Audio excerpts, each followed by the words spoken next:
Afternoon, everyone. Cargo Bike Life here. Just giving you my ride report for the week because I just started commuting to and from work. I've been commuting on the little folding bike, and that's my setup. I got that one single medium Alice pack on the back that I carry my stuff in. Got my little six speeds there. As far as commuting goes, the ride to and from work, especially in the morning, that ride is just beautiful. I love it. Just what a way to start the day. Just a nice bike ride. And then the ride home is even better because usually in the afternoon the sun will be out and I can catch some nice sun, and you get home and you rode and you're all sweaty and you cool off for a little bit and take a nice cool shower, and by the time you go to bed, man, you sleep so good from all that exercise and fresh air. The only thing I haven't been enjoying is the little bike. It's a good little bike. I really like it.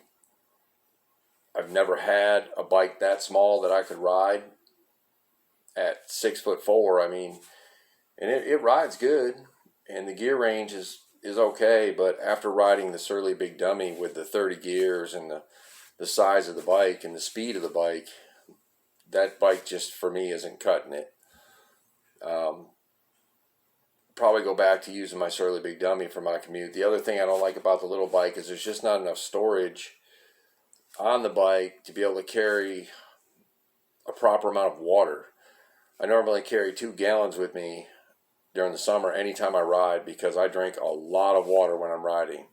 That's what I prefer to drink, is just water, straight, water.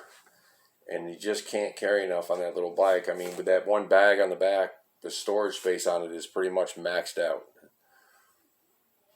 The thing I do like about the little bike is it's easy to get in and out of the stores. When I go to a store, I go in and work, I leave, I go to the next store. It's easy to get in and out of the stores compared to the Big Dummy. The Big Dummy's like 7.5 feet long, and it's kind of hard to maneuver sometimes through the stores.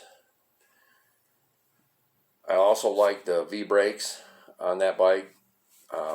They don't stop as good as my disc brakes, but the thing I like about V-brakes is they're very easy to adjust, and you can see the wear lines in the pads, where as a disc brake, on my bike, I have to take the pads out just to see how much wear is on there. I can't see it from, like hovering over the bike, even looking at a flashlight, I just can't see the pads good enough to tell if it's time to change them. I like the little knobby tires. It handles well. I mean, it's real compared to the Big Dummy. Like a bike that's 7.5 feet long, getting around a corner, you have to, do extra for that. You have to go out a lot further before you turn. This bike is real quick. I mean, it zips right around corners.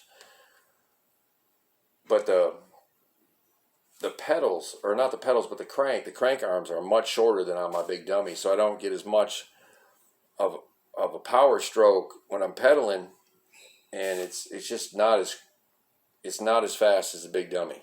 Like, I can cover more ground quickly on the Big Dummy than I can that little bike, because I feel like I'm just churning my legs off turning that crank. But the folding bikes are actually pretty nice. I mean, it fits right in the back of the car. You fold it up, just open the hatch, and just set it right in there. And we're actually planning on getting another one, so we have 2 folders with us, because last week we went to a state park and everybody was riding bikes, but I can't get my Big Dummy in our car. And even if I bought a rack for the back, it's wider than the car, so it would stick out on each side. So we decided we're going to get one more little folder for my girlfriend, and we're just going to stick 2 folders in the back.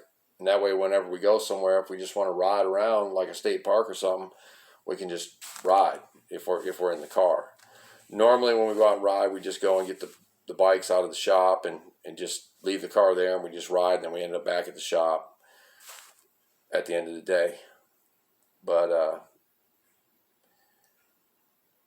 I rode Monday, Tuesday, Wednesday, had to take off Thursday after 3 days of riding because my legs were so sore. I just couldn't do another ride day. And then today's Friday, I rode again today. I had to take 1 day off because I haven't been on a bike that much, repeatedly day after day after day for a while now. But I'm going to keep commuting. I mean, I just can't even, I don't know how to describe it. I mean, the other morning I left and it was like 77 degrees out, but it was real cloudy, and there was even a little mist from the rain, from the clouds coming down, just like a real mist of rain, not even really raindrops, just like a mist. And man, it felt like riding in air conditioning. It was so nice. Wasn't cold, wasn't hot. It was just so nice. And when I got to my first store, I was not even, really, I didn't sweat, but I wasn't wet from the mist that was in the air either. It was just enough to keep you cool. It was so nice. And usually on my morning commute, I'll bring a little thermos of coffee. I got this one little thermos, this little Mr. Coffee. It's just a little skinny thermos, fits right in my bag, one of the pockets on my bag, and it's one cup of coffee, one normal cup of coffee for me.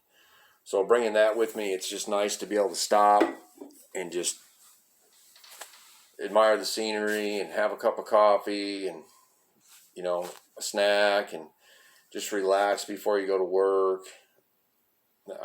If you're not a commuter, you should try it. If you have the ability, then you should give it a shot.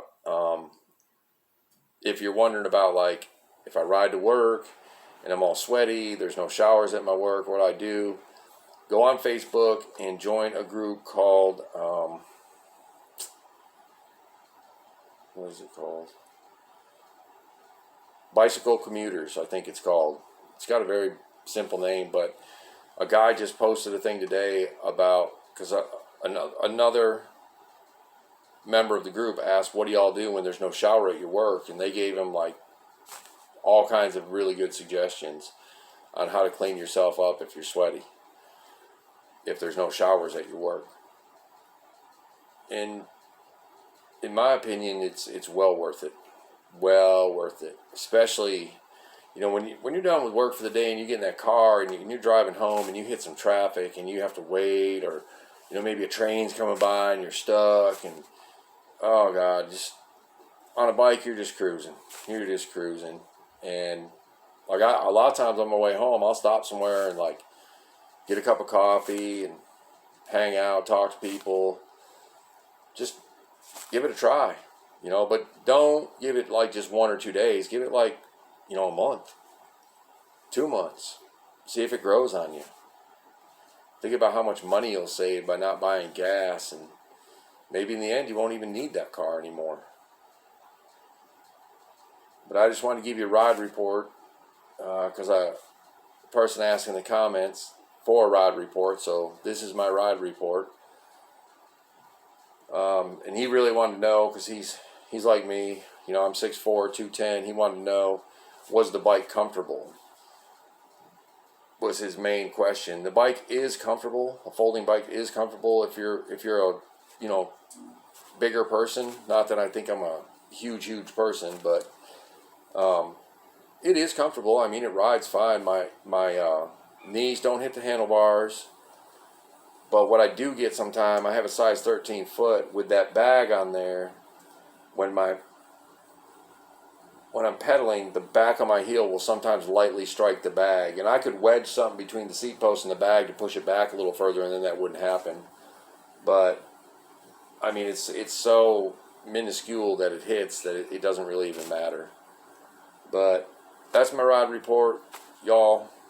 Ride safe. Have a good day. Cargo Bike Life out.